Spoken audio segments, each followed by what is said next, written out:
Hi. நம்ம இன்னைக்கு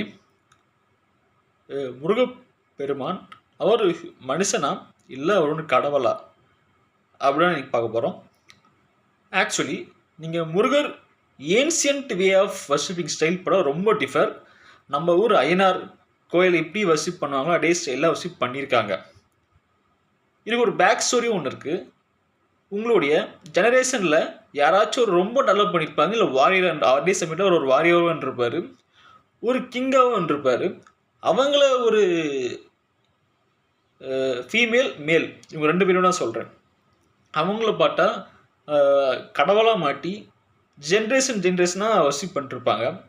அதே மாதிரி தான் இவரும் இருக்கலாம் நிச்சயமாக. பிகாஸ் இந்த மாதிரி ஸ்டைல் பார்த்தீங்கன்னாக்கா கோலையும் வாங்க தமிழில் மீட் வர்ஷிப் ஸ்டைல் நம்ம பண்ணியிருக்கோம். எப்படி பார்த்தீங்கன்னாக்கா கடா வெட்டியிருக்காங்க, அங்கே மீட் லஞ்சே நன்றிருக்கு. இவருடைய கும்புற கோயிலெல்லாம் பார்த்தீங்கன்னாக்கா ஒரு காலகட்டத்தில் இது எங்கே நம்ம நோட்ஸ் இருக்கலான்னு பார்த்தீங்கன்னாக்கா திருமுருகாற்றுப்படை என்ற ஒரு லிட்ரேச்சரில் இந்த நோட் இருக்குது. இவர் குறிஞ்சி ஹில்ஸில் கேபிட்டல் ரீஜனாக வச்சு மொத்தம் தமிழ்நாட்டையும் ரூல் பண்ணியிருக்கலாம். எப்போ சேரா, சோழா அண்ட் பாண்டியா இவங்களுக்கு 3 பேருக்கு முன்னாடி ஒரு கிங்டம் இருக்கும் பார்த்தீங்களா, அப்போ இவருடைய கிங்டமாக இருந்திருக்கும். இவரை வந்துட்டு ஐயனார் கும்புற மாதிரி இவர் ஒரு கும்பிட்டு வந்துருந்தாங்க. ஆனால் இவர் கும்புற ஸ்டைல் பார்த்தீங்கன்னாக்கா சைவம் வைஷ்ணவம் கோயிலில் நீங்கள் போய் பாருங்கள், கன்ஃபார்ம் போயிருப்பீங்க. அதே ஸ்டைல் தான் இவருக்கு ஃபாலோ பண்ணியிருக்காங்க. பிகாஸ் ஒரு காலகட்டத்து வரைக்குமே நம்ம tradition way of style worshipping தான் இவர் பண்ணிட்டு இருக்கோம்.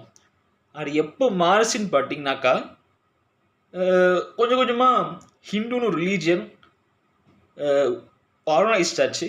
அப்போது சில அந்தந்த ஊர் தெய்வங்கள்னு சொல்லலாம், அவங்க தெய்வங்கள்னு சொல்ல முடியாது, அவங்களுடைய ஒரு காலகட்டத்தில் அவங்க ஒரு தலைவனாகவோ இல்லைனாக்கா ஒரு வாரியராகவோ இருந்திருக்கலாம்.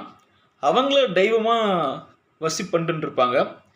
எதெல்லாம் ஃபேமஸாக இருக்கோ அதெல்லாம் ஜாயின் பண்ணி ஒரு ரிலீஜனாக கன்வெர்ட் பண்ணால் ஹிந்து ரிலீஜன். பிகாஸ் இன்னி வரைக்குமே ஒரு ஹிந்து ரிலீஜனுக்கு ஒரு டெஃபினிஷன் கிடையாது. ஃப்ராங்கான உண்மை இதுதான். ஃபார் எக்ஸாம்பிள் நீங்கள் கிறிஸ்டியானிட்டி அண்ட் இஸ்லாம் ரிலீஜியன் இருக்குது, நம்ம தனியாக பார்ப்போம். இந்த 2 ரிலீஜனுக்குமே ஒரு ஸ்டார்டிங் டேட்டுன்னு ஒன்று இருக்குது. ஆனால் ஹிந்து ரிலீஜனுக்கு மட்டும்தான் ஒரு ஸ்டார்டிங் டேட் இல்லை. ஏன்னா இது ஆர்கனைஸ்ட் ரிலீஜியன். ஆர்கனைஸ்டு மட்டும் இல்லை, மேனுஃபேக்சரிங் ரிலீஜியன் சொல்லலாம். பிகாஸ் நீங்கள் நோட் பாருங்களேன், ஒவ்வொரு கடவுளுக்கும் ஒவ்வொரு கடை இருக்கும். அந்த ஒவ்வொரு கடைக்கும் ஒவ்வொரு கிளை கடைன்னு ஒன்று இருக்கும்.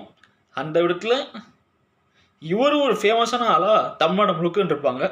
பிகாஸ் எந்த இடத்துலையும் ரூல் பிடிக்கணும்னு பார்த்தீங்கன்னாக்கா Lord Murugan king Thrissur start பண்ணுங்கள், திருப்பரங்குன்றம், அப்படியே நீங்கள் தஞ்சாவூர் போனீங்கன்னாக்கா சுவாமிமலை, அப்படியே கொஞ்சம் இங்கே கொங்கு ரீஜன் போனீங்கன்னா பழனி, அப்படியே கொஞ்சம் இந்த நார்த் தமிழ்நாடு ரீஜன் போனீங்கன்னாக்கா அங்கே திருத்தணி. இப்படி தமிழ்நாடு முழுக்க ஒரு ஆர்கனைஸ்டாக ரூல் பண்ணி ஒரு கிங்கை கொஞ்சம் கொஞ்சமாக சேர, சோழ, பாண்டியாவில் கிங்டம்ஸ் வரும்போது ஒரு ஐயனார் ஸ்டைலில் வர்ஷிப் பண்ணியிருந்தாங்க.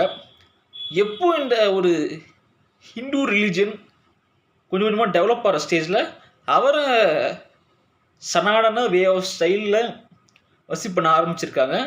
இப்போ வரைக்கும் இன்னும் கண்டினியூ ஆகிருக்கு. That's all. என்னோட opinion, lord Muruga is a king and warrior. Thank you.